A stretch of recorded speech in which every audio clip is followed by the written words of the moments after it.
Welcome to F1 with DRS. I'm Dan Rather. I'm joined by Matt Collins, Charlie Curtis, and Jethro Bovington. I'd like to, clearly this is a Christmas-themed episode. Whether or not the content will be Christmassy, I hope our wardrobes gave it away. Yeah. And I'd also like to just sing I always do this on Armchair, which is, it wouldn't be the holidays if I didn't sing Elvis's Christmas song. Just a little bit. Let her rip. A little bit. Ready? Okay. Are you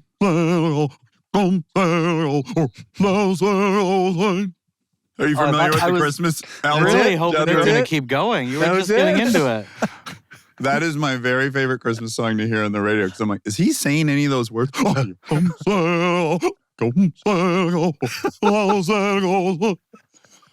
I'm not sure he got any of the words out. Like, if you hadn't heard this song before, I don't know if you know what he's saying. Can you do that in Toto style now, please? Is this a request? Are you open to requests? Yeah. Okay, I'll try to do Toto. Oh, boy. I don't even celebrate Christmas. It's ridiculous. What a waste of time. We should be planning. Okay, here comes Santa Claus. Here comes Santa Claus. Right down Santa Claus Lane. Vixen and Rixen and Donald and Blitzen. Rick and Randall, so Donald and Douglas. That's so good. There's no way. That could have been a bet. It was like, what team principal knows all the reindeers on Rudolph's sleigh? Toto is 0. No, yeah, he's 0 from 0. You might know Rudolph. Maybe. Yeah, I like that reindeer. I enjoyed that greatly. That was brilliant. Thank you. Okay, so this episode is going to be, besides just Christmassy, we're going to answer some questions that were submitted. And I believe, Matt, you got all these on TikTok? No, it was Instagram. We put it out there, and there were hundreds, maybe even 1,000. Oh, my God. It was very nice of all the listeners to give a lot of questions and great interaction. Yeah, and so what we chose to do is take on more of the personal questions and say race-related questions. For right or wrong, that's how it's going to be. But first, I'd love to hear everyone's Christmas plans. And maybe just an overall out of 10. 10 is you're so obsessed with Christmas. 0 is you think it's a ridiculous waste of time. Jethro in England, what do you think about Christmas? How into it are you? And what are your plans? Well, in the context of you guys, I'm around about a 2. But in the context of an English person, I'm bouncing off the rev limiter on a 10, I think. Wow. I love Christmas. I love Christmas. Weirdly, I love going to church on Christmas time. I like the carol concert, all that stuff. I go to like a big cathedral. I went to a Catholic school when I was a kid. And so there's like generations of people that I can still go and see. So I'll go to the Christmas carol concert, and there'll be like one of my best friend's mums will be there, and she had like 13 kids because it was an Irish family. So loads of those will be there. There'll be and I just love that whole community side of it. So I'm excited about it. I can't wait. I'm quite jealous of that, actually. I wonder if I stayed in my town, if I could maybe get to experience that. Yeah, I'd love the notion of going and hearing Christmas carols or even the church and seeing like people I've seen my whole life. And the thing always used to be Christmas Eve, you'd go to the pub. So again, Christmas Eve, I generally go to the pub. Don't even need to go with anyone. You're going to bump into people you know. So and fun. I just think that's my favorite thing. Being in a packed pub with everyone pretty happy when it's freezing cold outside is the best thing ever. Yeah. It's so cool. Yeah. And obviously the family side of things and Jesus and stuff, great too. Yeah, we got nice way to throw all that in at the end. My family and my children, which I love, and all my relatives, and I hope for everyone's health and safety in the new year. I got to say, for me, it was always the best drinking holiday ever. When I got sober, and I got sober in September, and so I was only, 3 or 4 months sober on the first Christmas, and we went up to Washington, and I literally, every bar we'd pass, I just see the Christmas lights in the window. Yeah. And there's something about being in the bar drinking when the Christmas lights are up. Yeah. And you're right. I have all this like Michigan cold outside, warm inside. It is. Yeah. Holiday was built for drinking, ironically. It really was. Yeah. For little baby Jesus' birthday, it's kind of a crazy outcome. But Yeah. do you guys associate Christmas with getting plastered? I used to have wild nights on Christmas Eve, like very illicit. Like it was Christmas mornings all through my 20s was a nightmare.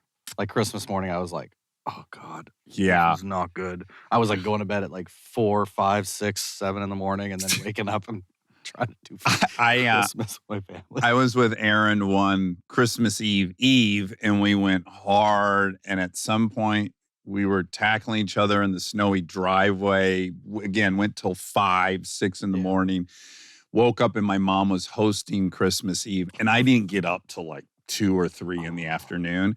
And there's pictures of me. I am out of it so bad. I have a huge fat lip with crusty blood all over it. And everyone's just like, what happened? I'm like, I'm not positive. I can't say for sure. I know Aaron and I wrestled at some point, and there was a driveway, I think. But yeah, I just look like warmed over shit. Everyone's so cheery. I'm in like a fucking...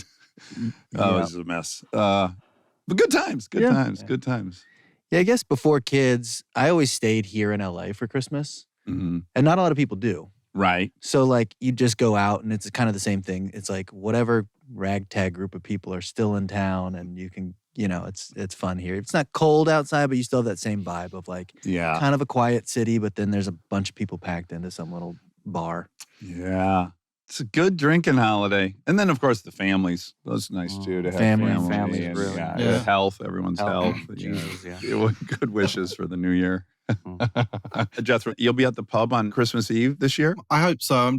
I'm seeing a couple of really good old mates on the 22nd. So let's see how that goes. Because I never really drink anymore. So I drink a tiny bit at home. If I'm out on a job, then we'll have like a couple of beers after we've wrapped up a shoot or whatever. But I'm not a big drinker in it. I'm just so busy with the kids and the family and all that stuff. I just don't get to do it. So I'm intrigued. I've always had an ability to... I want to see Jethro plastered. That's a goal of mine. I've always been quite a good binge drinker in a true English style. So even if I'm pretty dry in my regular life, I can still normally manage a decent binge. But we'll see on the 22nd because one of the guys is one of those people like you, Dax, back in the day who doesn't have an off button. So he just never stops. And just when you're like, oh, things are winding down, he will ramp up the drinking to a huge degree. So, and he's part of a big family. So we always bump into some of his brothers who are all real reprobates, great guys, but it's going to get messy. So let's see how the 22nd goes and then I'll make a plan for Christmas Eve.